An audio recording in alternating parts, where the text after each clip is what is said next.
Whose side are you really on? Don't you know?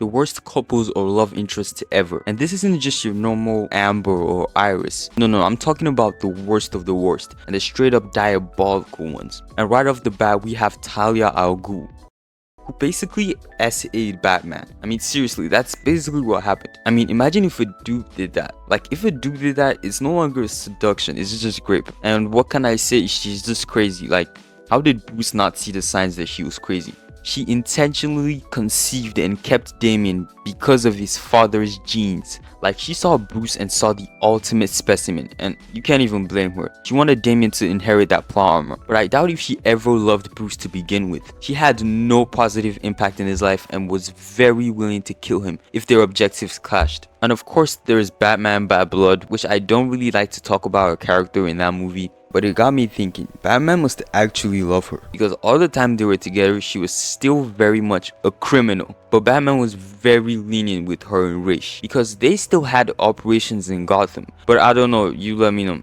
But I respect her though. She used her turn with Batman to the fullest, if you know what I mean, and went on to create Damien, who is just splendid. I've been hurt worse than this sparring with my grandfather. The next couple is Eren and Mikasa, and their relationship just doesn't make sense to me sometimes. Like, it's not that it's complicated or anything, it just makes no sense. Like, Eren saved Mikasa's life at the cabin, gave her his scarf, so I see why she likes him. But even then, like is a big understatement. Like, she's obsessively overprotective, but in an older sister kind of way. And did Eren reciprocate this? No, not even in a brotherly way. Like, he doesn't really appreciate how selfless she is, and he kind of gets annoyed by it. Now, when they're older and Mikasa's love for Eren becomes more, romantic, Eren still doesn't reciprocate that. I mean, sure, he cares for her more, but his care is now more like that of a sibling. You can't say Eren didn't know Mikasa loved him or he wasn't sure, because it was too obvious.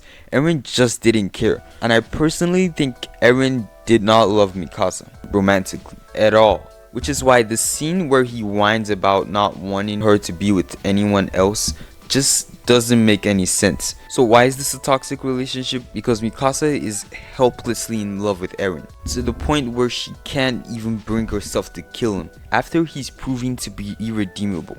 And Eren doesn't love her or appreciate her all that much, to be honest. And he doesn't care enough to at least give her some relief, because she loves him even after he dies. The way I see it is that she's trapped in this unhealthy relationship where she's basically loving a wall. Alright, next we have Misa and Light. And this was just beyond toxic, and we can barely call it a relationship, because this is as one-sided can get. Like, the first problem is that Misa loves Kira. Like, she loves Kira without even knowing who Kira is. And when she finds out who Kira is, she loves him. Not because of the kind of person he is, but because he killed the people who killed her parents. So no matter who Kira was, she probably still would love them. And the second problem is that she loves Light, or rather convinced herself to, despite the fact that he has never really shown her any genuine love, and Light doesn't even have to. All he needs is for her to be useful,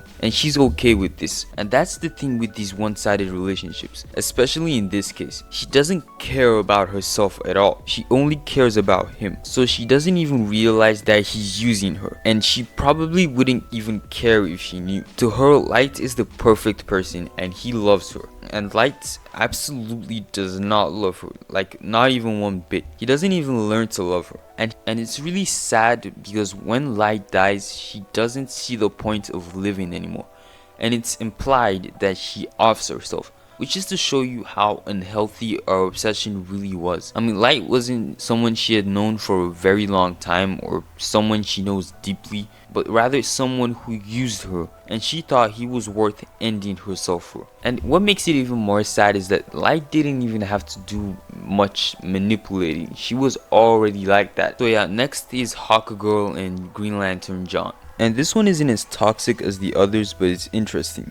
And I say it's not as toxic because they both love each other. So let me summarize for those who haven't watched Justice League. go watch Justice League. So Hawkgirl and Green Lantern John are in the Justice League, and they're kind of dating. Yeah, basically they're dating.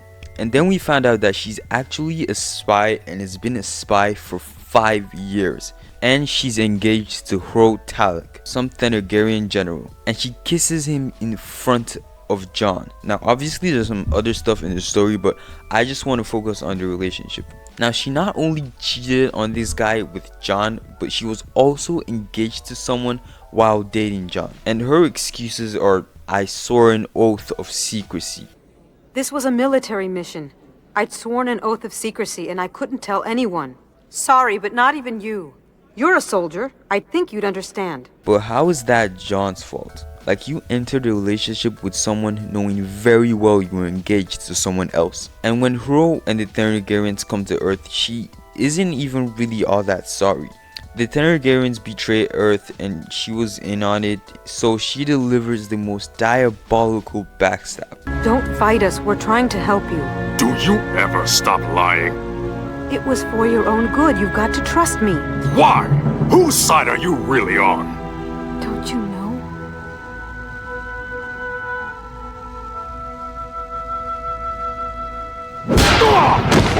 Turns out the Thanagarians planned to destroy Earth, but she was not in on that, so when she found out, she helps the Justice League and they defeat the Thanagarians.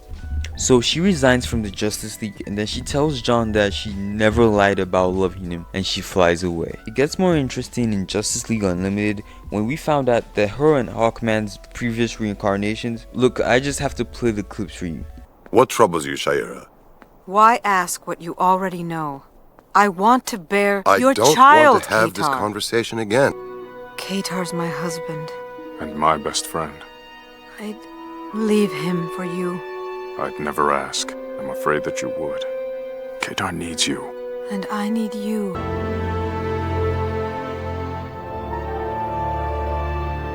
She cheats on him with the previous reincarnation of Jon Stewart, and at this point I don't even think she F's with Thanagarians. Like, she just wants that, if you know what I mean, you know, that. And this leads to the previous reincarnation of Hawkman offing himself after finding out that they were both poisoned. There is too much offing in this. Like, stay out of toxic relationships, please. And lastly, the most annoying for me personally is Sasuke and Sakura. Look, Naruto's my favorite anime of all time, but Sakura and Sasuke makes no sense in the slightest. Like, let's start from Sakura. Not only is her love for Sasuke one-sided, but it just makes no sense. She had a crush on Sasuke as a kid because of his looks and because she thought he was cool. Totally normal, right? When she's grown and has had time apart from him, you would think she's realized that, you know, Sasuke is a rogue ninja who doesn't care about her or think about her. But no, she still loves him.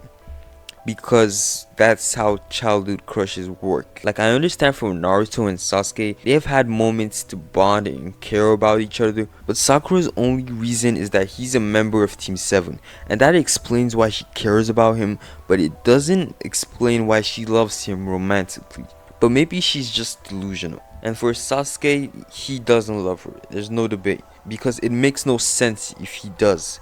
He has never shown it and he's even tried to kill her. So my guess is that Sasuke felt so bad about trying to kill Sakura that he decided to marry her to cover for it.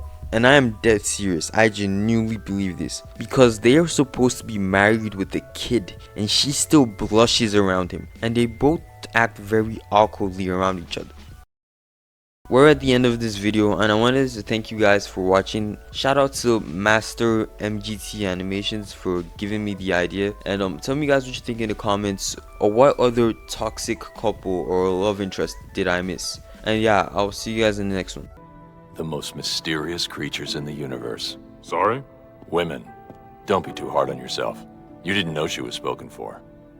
How did you... It wasn't hard to figure out. The point is, these things happen. You just have to deal with it.